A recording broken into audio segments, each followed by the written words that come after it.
Ada yang kenal dengan 1MDB, sebuah proyek mercusuar ala Najib sewaktu menjadi Perdana Menteri Malaysia yang ternyata dananya banyak yang dikorupsi yang membuat Najib tumbang, yang hingga saat ini dia menjadi pesakitan bermasalah urusan korupsi di Malaysia. Sebentar, apakah tamat Najib? Belum tentu.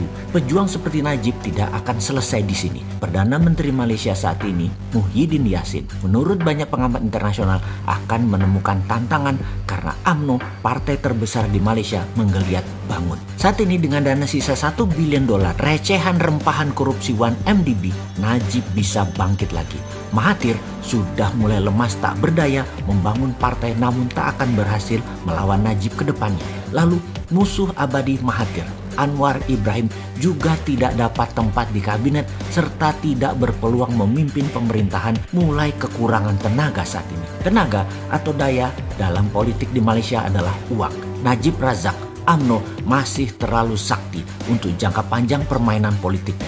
Maka Bosman sejak beberapa saat yang lalu selalu mengingatkan bagaimana cara berpolitik negara Tiongkok, negara Amerika yang berbeda-beda, juga beda dengan di Asia Tenggara. Harus dipahami bagaimana cara bernegaranya Tiongkok, bernegaranya Amerika itu. Dan sekarang kita belajar Asia Tenggara bagaimana bernegaranya. Ada Myanmar yang kuat militernya, juga Vietnam dan Thailand yang juga punya gaya sendiri bernegaranya, juga kuat di militernya. Malaysia mirip Indonesia, dunia politiknya kuat di duit dan kuat oligarkinya bermain. Militernya di Indonesia dan Malaysia sudah kempes, tidak sekuat Thailand, tidak sekuat Myanmar, dan tidak sekuat Vietnam berpolitiknya. Menjadi penguasa di Indonesia dan Malaysia ada kemiripan dari cara mencapainya. Kekuatannya di uang. Kalau di Filipina kekuatannya di nama besar dan populerisme. Model Amerika, Malaysia dan Indonesia sekali lagi kekuatannya di modal uang. Kembali ke Malaysia, UMNO, partai terkuat ini akan bangkit lagi dengan geng Najib yang akan memimpin. Rasanya di tahun 2023 Najib bisa berkuasa lagi atau proksinya Najib yang jadi. UMNO sekali lagi akan berkuasa lagi. Najib akan lepas dari berbagai jeratan yang dituduhkannya nanti. Dari mana dana Najib bergerak? Dari rempahan receh dari sisa-sisa 1MDB. Masih ada sekitar 1-2 bilion dolar yang akan dimainkan oleh Najib. Bahaya ini orang, tetapi begitulah bernegara di Malaysia. Karena itu Malaysia itu negara yang sangat proteksionis dalam hal kekuasaan.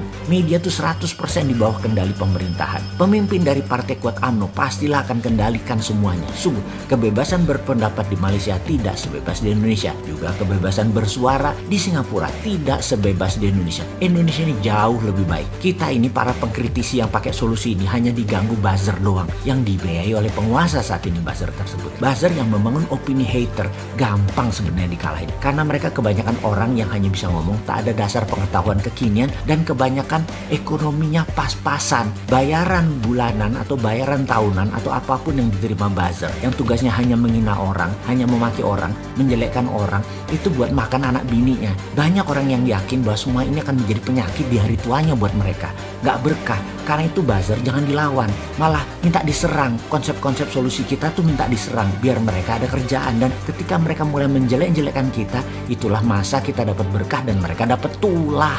Lihat hari tuanya para buzzer itu nanti. Lihat penyakit apa yang mereka akan derita berserta keluarganya. Kita tunggu deh kabar dari mereka. Balik ke 1MDB. Pasti akan membuat Malaysia kembali menjadi negara berpartai kuat, menjadi negara nepotisme lagi, dan oligarki kembali berkuasa seperti zaman Mahathir dulu dan zaman Najib dulu.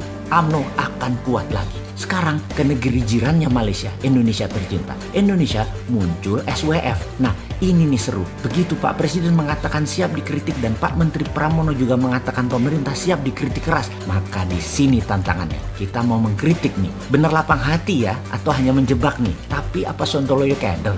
Gak bakal. Kecintaan terhadap NKRI tak akan keder terhadap jebakan menantang kritik keras. Bedanya sudah 4 tahun kita mengkritik dengan keras Bosman ini dan selalu memberikan solusi, bukan asal kritik. SWF muncul dan pejabatnya sudah ditunjuk. SWF berbentuk lembaga. Maka karena SWF adalah ilmu MMT bagian dari Hudsonian, maka wajar sebagai penggagas kita akan menantang kerjanya SWF ala hutang ini. MMT sesungguhnya anti hutang. Hudsonian itu pro printing money, sementara Keynesian pro hutang dan pro bank, terutama bank sentral. Jadi kalau orang bank di lembaga SWF, wajar kalau mereka cara berpikirnya Keynesian dan pro bank atau bacanya jago ngutang. Jadi memakai SWF-nya MMT dipakai jurus Keynesian pasti bubrah, pasti ambiar. Dan ini kritikan loh ya, katanya boleh. Sebagai penggagas anti hutangan, di dalam kelola negara maka SWF ala hutangan ya pasti kita pertanyakan atau dibacanya dikritik. Yang menjadi pertanyaan banyak pengamat dan penganut MMT pro Mardi Gunation tentang strategi SWF dengan menjaminkan aset negara cari hutangan adalah kok kayak 1MDB-nya Najib ya? Jangan sampai kejadian nih tangan gua ngetok meja sambil ngomong amin-amit ya Bang Bayi.